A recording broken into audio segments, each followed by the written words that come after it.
It's brought to you by allaboutmqm.org, the MQM's knowledge base. Is the local government planning on introducing something? Unfortunately, let me put it this way, that what happens is rhetoric. There's a difference between rhetoric and reality, right? Going on television and posturing, and just if you take Mr. Rahman Malik's statements for the last 2 years, and you take out every TV spot, you'll find him. He said the same thing 200 times in different things, same thing, right? You've got very good at the lower level. You've got very good troops, people like the Ranger constable who went and gave his life away. But the point is, where are those generals? Those people, the leadership that you require, that actionable intelligence that is required. I put it to you that if you were to tell an SHO that, look, if I find that a suicide bomber has come from your area, I will hold you responsible. You will see the SHO in this city knows even an ant if it moves. Okay, Farooq Sattar, is the MQM in Karachi at least going to put its money where its mouth is and actually make these ideas into actual functional... The surveillance camera system with the command and control operation room, which has been of great help, though it was initially resisted to the hilt by the city police and the provincial police, and some people in the provincial government also, but now finally there is a increasing realization that this is of great help, and it assists you in at least it enables you in knowing that from where did the suspect come and how did he manage to come into, and how did he impregnated your security system. The second thing I would like to lay emphasis on is that the city government should be allowed to have their own community police system to begin with, and give them an increasing role in the crime side of this policing of the city. So once you do that, look, already the city wardens, volunteers have done. These are all again should have and should do, but is it going to happen? But the city police is not allowed to have that. Gradually, these if had community police been there, the gap that we came across yesterday between the rangers and the police and the common citizens, that there was a communication gap, there was no interaction between them. So I think this community police can easily bridge this gap, and their presence could have reassured and could have prevented if they had been there. Now we're just going to have to take a very quick break here, but after that break we'll be widening this to, of course, taking a look at the backlash and the rioting following that bombing yesterday, and of course fears of sectarian violence breaking out in Karachi. Stay tuned to Newswire.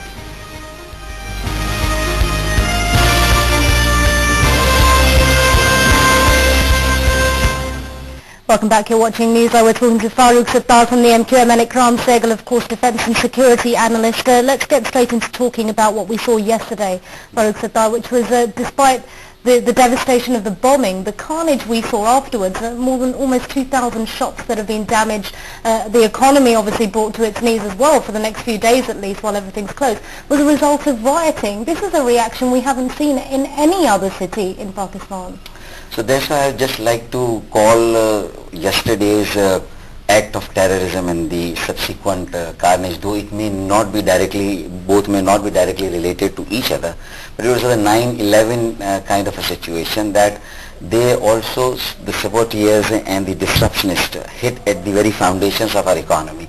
Karachi is the jugular vein of our national economy, and when the whole sale market, where there are in the surroundings residential buildings also, only 3 blocks of this commercial area which had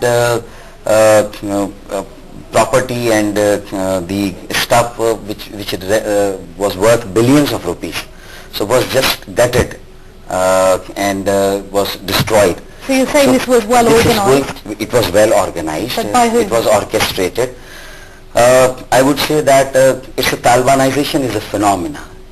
There are sleeper cells also already present in Karachi in the form of the infrastructure which Ikram Sehgal Sahab was referring to.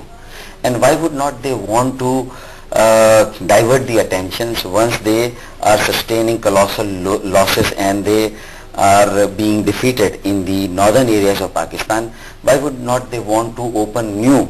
After all, they are fighting the battle for their survival. Okay, so is Karachi now a new front amongst other cities in Pakistan, and was this part and parcel of the attack, the bombing and the subsequent rioting, Ikram Sehgal? Well, even though I think I would not like to comment until the final forensic things are there, but I'm glad about one thing. If we can find a connection, like Farooq Bhai is saying, that would be very useful. Because if you can find a connection, because the bombing is more difficult to trace back, but the saboteurs are not that difficult to trace back. You know, you will get information about them in no time at all. And by now I think some information. If you can get hold of some of the saboteurs, then you will be able to go back and trace out the perpetrators of the attack. And if there is a connection, per se, then of course it's a home run in the sense that then you really got the people where you want them. But there is a sense that this kind of mindless violence only happens in this city. It seems similar to the ones we saw after Benazir Bhutto. Yes, the thing is that after Benazir Bhutto's death, the mindless violence that took place was not organized on the scale that it is done. You know, people don't bring kerosene and bring fuel straight away to this thing, even though, you know, it's very relatively easy to make a Molotov cocktail. It doesn't take long. But the point is that organized basis for people to appear particularly at that place is a bit difficult. Now, I would use this opportunity to really find out who they were, and that is not difficult. That is not difficult. Then Ikram Bhai, then you also have to try to see into the nexus between the syndicates of crime in Karachi, absolutely, which includes land mafia, the drug peddlers, the arm dealers, and the land mafia, because who's failing to do that? If this is something that we're well aware of, we've discussed it. I think this has come into discussion at the very high level meetings when the Prime Minister was chairing after sometimes it is the targeted killing of political workers of different political party to spark violence amongst various political parties and to pit workers of one party against the other. There have been attempts in the past. What about we're running out of time. I want to move on. Karachi does have a history of ethnic and factional violence. There are fears, of course. Although it wasn't just Shias in this carnage, but obviously it was a Muharram procession, it was an Ashura procession, the majority were Muslims. There are fears now that this may well break out. No, I think that is why I think the public appeals for calm and the steps that have been taken have been very useful steps, and I think that must be, the political leaders must now, and the administrative scholars must now all have the role to play in this. But I just want to go back quickly to what, because I worked with Farooq Bhai when he was a mayor here. We did community policing of the DHA, Defence Housing Authority, when Brigadier General Niazi was the administrator. And some of the society areas. Yes, and the society area. At that point of time, community policing was, we were not allowed to continue because they didn't want to give them the role of community policing. I think it's a very good idea, but more than that, if you really want to control Karachi, you've got to give the traffic police to the city government. That is very important, because what would that change? Because you see, what happens is the traffic police really control the flow of traffic, and they have with the network of cameras and this and that, you have a real control over what's happening, and you really get connections. I was very surprised myself. I'm a security person. When I went and saw the mayor's the thing, because he really took me at the end of the thing and showed me that this thing is there, etc. It is a very useful thing, and the police also have set up a very useful thing, but there should be an interconnection between them, and that particular interconnection which is missing, and it's missing at all levels, the connection between the political and the administrative thing. It is particularly missing. We're running out of time. One final word from you. I know you were saying that religious scholars need to step up, but are they?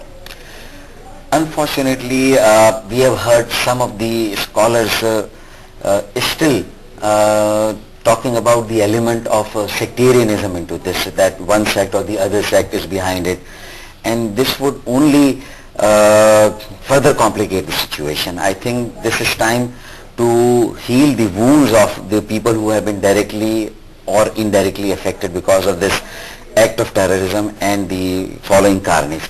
And they have to lend full support through whatever information they have to the police and the administration, through the union council and the town council people, and I think this mechanism is the real need of the time for Karachi, for Lahore, Peshawar and Quetta, for Multan, for all cities of Pakistan.